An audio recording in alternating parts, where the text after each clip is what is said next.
Question: what do you do when everybody is supposedly built like this and you are built like this, or this, or this, or this? You get a BB, learn to love yourself.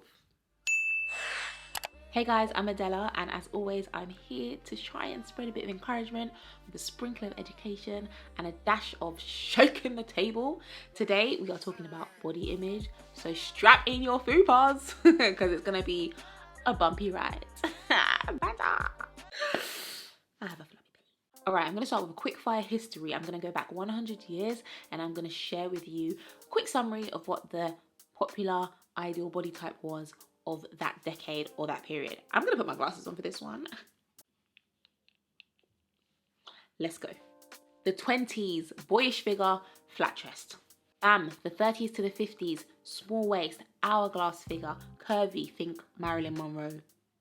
The 60s, long, thin legs, adolescent physique, not my choice of wording, think Twiggy. Boom, the 80s, the supermodel era, think tall, think athletic but still curvy. The 90s, extremely thin, you remember size 0. Androgynous, they called it heroin chic. Think Kate Moss. And then boom, the 2000s, flat stomach, small waist, big round butt, slim fit, remember that? And here we are. And of course, this is an overgeneralization. This was just like the Western, I guess you'd say, white standard of beauty, but just to give you guys a gist. So my question is, if body goals have changed about 6 times in the last 8 to 10 decades, which means, quick maths, they're due to change in approximately now, why are we making semi-permanent, permanent changes to our body to accommodate this fleeting standard, which will leave us behind? BBLs have the highest mortality rate of any cosmetic surgery. 1 in 3,000 people die from their BBL surgery. And you might be thinking, 1 in 3,000, oh, that's like, quick maths, 0.033333 recurring percent. But what if I said to you, hey, you want to come into this room and get this amazing thing? Here's the catch. I'm going to invite 2,999 other people and I'm going to kill one of you. Or what if I told you that the average cosmetic surgery mortality rate is 1 in 100,000? Meaning a BBL is 33.3 times more likely to kill you. You take this risk for a fashion, I can explain it and I can support it. Now, I'm obviously not here to judge anybody that's had a BBL, that's thinking about getting a BBL, that wants a BBL, that's insecure about their body, because I feel you. That is not what I'm here to do, and I'm only picking on BBLs because obviously they're like the most popular ones in order to achieve the current most popular type of body. And that is exactly my point. BBL, or that BBL type body, is just a trend. Just like big boobs, once upon a time a trend, and now people are taking out their boob implants. Just like being size 0 was a trend, and now people are trying to gain weight. Just like skin bleaching even was or to an extent still is a trend. These are all trends and they're all fleeting. So like I said, not judging anybody that goes to extreme measures, but I do want to say that I feel like going to such drastic measures to change something that physically cannot be changed without these drastic measures, like you can't change it by going to the gym, for example. I feel like it's like putting a band-aid over a leak and hoping that the water doesn't leak anymore. You're not fixing the real issue, people. We're not fixing the root cause. I feel like taking a step back and looking at bodies holistically and seeing the waves in the charts and seeing how the trends change will let you see that this is exactly that. It is a trend, and obviously different to other trends where hairstyle, outfits, makeup styles, those can all be, they're like low ticket items that can be changed almost instantly. This is, people are going to drastic measures to physically alter their body that they have to live in for the rest of their life. And the thing with trends, right, is that they always go full circle, in my opinion. They go, and the circle that I'm talking about is a circle from healthy to unhealthy, healthy to toxic, accepted to frowned upon. Do you know what I mean? It's always full circle. If you even think about this trend and how it all started, it started off, in my opinion, as a very healthy shift. So it was like, no, size 0 is no longer the done thing, and people are obviously recognizing that trying to be a size 0 when you're not naturally a size 0 can be very unhealthy. And so when we moved into this whole like slim thick, women can have like, or women are now allowed to have a bit more meat or whatever, it was celebrated. I even celebrated. I thought, wow, great, now the women who were killing themselves to be a size 0 can start feeling comfortable in their own bodies, and that is amazing. But as society does, gotta ruin everything. It started to go full circle. And so now, whereas it was a celebration of the women who could naturally achieve that body, and almost like, oh great, everybody's beautiful, this is wonderful, it's now gone full circle to now not just being about those women who were naturally curvier and could now to an extent love themselves. It's gone past that stage, and now it's gone to the stage where people who don't have that natural body type and can't achieve that natural body type even in the gym, for example, because it's quite extreme, are now wanting that body type. Hence the drastic rise in the BBL surgery, drastic rise in photoshopping your bodies, etc. Like all the popular celebrities with that body type. It's pretty much 99.999%. That is not a real stat, I just made that up. So you can see it went from, oh yay, oh, women are beautiful, even if you're not a size 0. Ooh, where we going? Toxic. I see this circle, this full circle effect in maybe most trends. So let's think about hustle culture, right? That's like a thing now. I feel like it started off with like, yeah, everybody can make it now. Like we can be entrepreneurs. We don't have to go down this conventional route. Yeah, let's like beat the system. Great.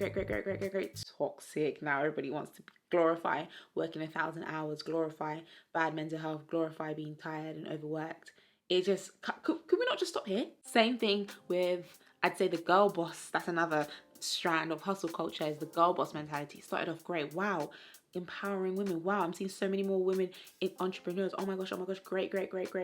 Toxic. Now it's like almost an aesthetic. It's like girl boss aesthetic, and I do this, and I get up at 5 a.m. and I get to the gym, and this is my 10-step morning routine, and it's like, oh, why can't we just stop here? That girl boss one really hits me. Like I'm definitely gonna do a video on this. Look out for that one. I saw a tweet, and I think the tweet was definitely harmless in its intentions, but it basically said something along the lines of, oh my gosh, bring back the 2000 video vixen aesthetic. And there were so many comments underneath saying, yes, when slim women were celebrated, when it was all like natural women, and people were like, yes, I would have thrived back then, It was so much greater than it is now. And I was thinking, it was the same thing. It was only great if you fit into that body goal. And whilst I would argue subjectively that it was maybe a bit better, because maybe it was less, permanent alterations to your body, the concept remains the same. It was just a body goal. It was an aesthetic that was to be achieved, even if it wasn't as cookie cutter and it was a bigger range. The whole idea that a body type or a bunch of body types are trending will always put people who don't fall into that body type naturally in a hard position, whereby they either fall into insecurities or they take measures to achieve that thing, and sometimes with devastating results. So what do you do if you don't like your body? I don't know. Don't have all the answers, obviously, otherwise I'd probably be God, and I'm not. I would say first thing, everything I've just said before this is a trend. Let's not kill ourselves for a trend that will not be here when you close your eyes and wake up in 20 years. It will not be here. And imagine looking back thinking, I bet a lot of people are looking back saying, I really killed myself to try and be a size 0, only for now. Now that's not cute anymore. Do you know what I mean? Let's not do that. I also think it's really important to understand that, realistically, not to be a pessimist, but realistically, kind of like I said in my previous video, check that out after this, I don't necessarily feel like these insecurities will ever disappear forever. I don't feel like trends will ever not be a thing. Body goals, beauty standards will ever not be a thing. And so we have to be somewhat realistic. For example, for me, I've talked about my body hangouts in another video, plug. But for me, my insecurity is a weird one, where it's like I'm slim, relatively slim, but I have issues with my belly's not flat and I don't necessarily have hips or bum and blah blah blah, all that kind of stuff, right? So whereas I know I'm not just gonna wake up tomorrow and all of a sudden love myself because I've given myself a pep talk. I know that's not gonna happen. A baby step for me looks like knowing what works for me. So I know, in my opinion, not worrying about anyone else, I know that in my opinion, I look better, or my body looks better in 2 pieces when you're breaking up the shape at hip level. So you know what I mean? That looks better on me than if I was to wear a skin tight 1 piece where you can see all the shape or lack of, or this super or this blah blah blah.